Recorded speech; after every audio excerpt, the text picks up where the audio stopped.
What's good, everybody? Jai Like Sports. This is Wes. I'm not gang affiliated, but I'm just throwing the dubs up. The Washington Commanders just beat the Los Angeles Chargers 27-10. The Commanders rallied from 10 points down and then scored 27 straight.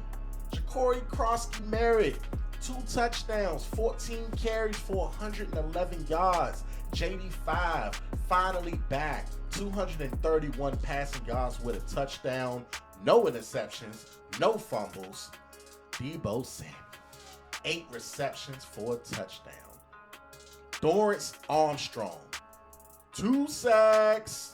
Bobby Wagner, you didn't have to check any running backs out the backfield and run 50 yards down the field this time. Instead, you stayed in the box and you gave us 14 tackles.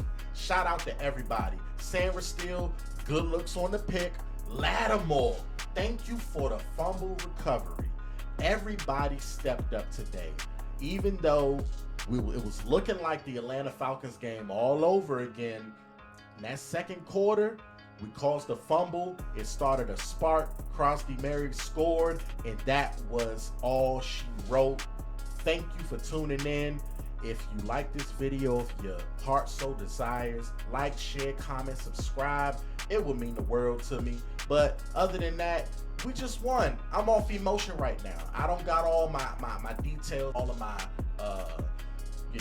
I'm just looking at this running back for the for the Cardinals who pulled a Deshaun Jackson at the 1-yard line and dropped the ball. Why do people do this? Anyway, let's get into the stats, y'all, real quick. I'm not going to get into all of the film breakdown, but I'm going to just say, like I said, Jaden Daniels, welcome back. 15 for 26, 231 yards and a touchdown, 8.9 through the air. Ja'Cory Krosky-Merritt, Bill, 14 carries, 111 yards, 7.9 per carry on the ground, 2 touchdowns, as well as 2 receptions for 39. Jaden Daniels, also 8 carries, 39 yards. Chris Rodriguez didn't look that good this game, but who cares? Jeremy McNichols getting one out the backfield on a 3rd down, scoring. John Bates, welcome back. 1 reception, 9 yards. Best blocking tight end in the league. Luke McCaffrey, 1 catch, but the best catch of the game. 50 yards with a defender wrapped all over him. Still focused it in, looking like number 87, his dad, but it's in the genes. Shout out to Luke McCaffrey. That boy has been turning up the last 3 games. Jalen Lane, 1 reception, 16 yards, a crucial catch. Thank you, my brother. Who else? Tay Martin with a nice 9-yard reception. Chris Moore, it might be time for you to go, brother. Let's see, real quick, the defense. Bobby Wagner, 14 tackles. Sandra Steele, 9 tackles with an interception on the goal line. Quan Martin, 9 tackles with a forced fumble. Jeremy Reed, 7 tackles. Dorrance Armstrong with 2 sacks.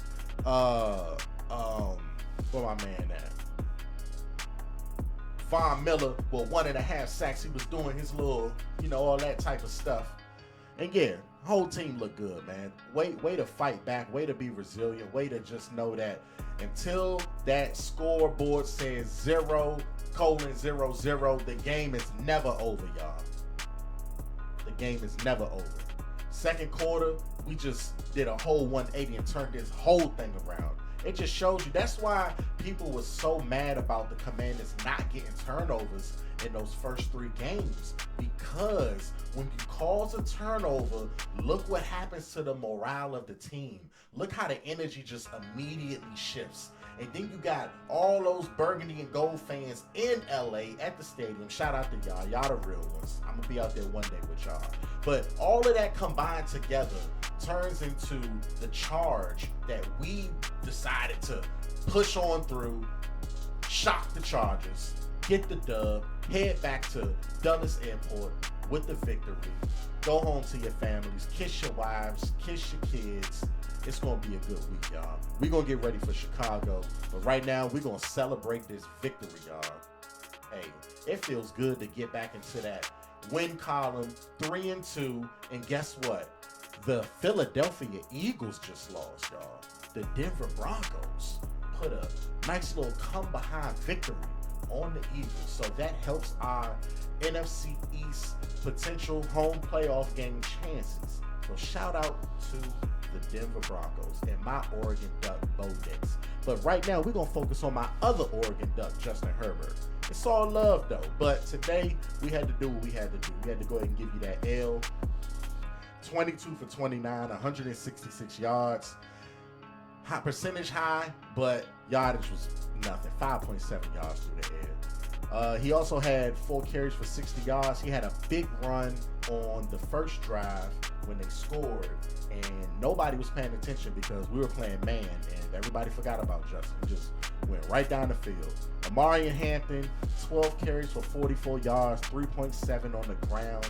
He also finished with 6 catches for 26 yards. So we were able to restrain him. I was a little worried about him before the game started. Keenan Allen, 5 receptions, 58 yards. Quentin Johnson, who I really was worried about too, 4 receptions, 40 yards. Lamb McConkey, he got a touchdown, 5 catches for 39 yards. Look, that's what I'm talking about. Those are the type of numbers we need to see every game from our opponents. Bend, don't break. You can have your little catches, you can get your little dinks and dunks, but when it's time to cause those turnovers, we cause them. When they get in the red zone, we make big plays and we stop the team, we limit them to field goals. If we do that and we continue to run this ball, shout out to Cliff Kingsbury, and also shout out to Joe Witt Jr. I'm going to talk about him in a second, but with Cliff Kingsbury mixing the plays up, giving the run, giving the pass. I like that play where they did the little, it was like a little triple threat, no, like the full house formation we used to do with Robert Griffin. And then Jaden Daniels went back, and then, who was that who got the ball? I forgot who got the ball. Oh, it was Ja'Cory Krosky-Merritt. He got the Wildcat, and then him and Debo, Jaden and Debo leaked out to the right. Krosky faked it to them, cut up the field, split the C, and look, that's what I'm talking about. Not that, McNichols Wildcat last week against Atlanta. No, we don't want none of that. We want a 3-headed monster in the backfield. If we're going to get fancy and call those type of plays, those are the type of plays we need. I loved it. I absolutely loved it. Shout out Cliff Kingsbury. Dan Quinn must have talked to you during the week, and you put the pedal to the metal. You made them running backs run today. Ja'Cory, man, every time that dude touched the ball, I feel like he about to take it to the house. Rio Robinson, you was right. That dude is special, man. I can't wait to see what you say about him in this post game coverage. Well, man, shout out to the whole team. Shout out to the whole team. We got to move on to the Chicago Bears. But I'm just happy, y'all. I'm going to do another video. We're going to break down a little bit more about this game, get into the good, the bad, anything we need to worry about. Oh, yeah, Joe Witt Jr.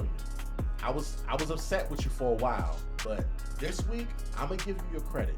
You made the adjustments that we've been praying for you to make since last season. You made them today. So let's hope that we can continue that for the rest of the season. But other than that, real quick, just wanted to recap the 27-10 victory for our Washington Commanders. Left hand up as always. DMV Nation. Hope you like, share, comment, and subscribe if your heart so desires. Ja Like Sports on Instagram, TikTok, YouTube, and soon we're going to have a little website. We're going to have all a bunch of cool stuff. You know, I'm so psyched right now. I'm going to work on my next song. I'm going to release my next song for y'all. Maybe this week, maybe next week. We'll see. But you're going to get another song from your boy Wes. And, hey, look, man, love y'all. God bless as always. And throw them dubs up.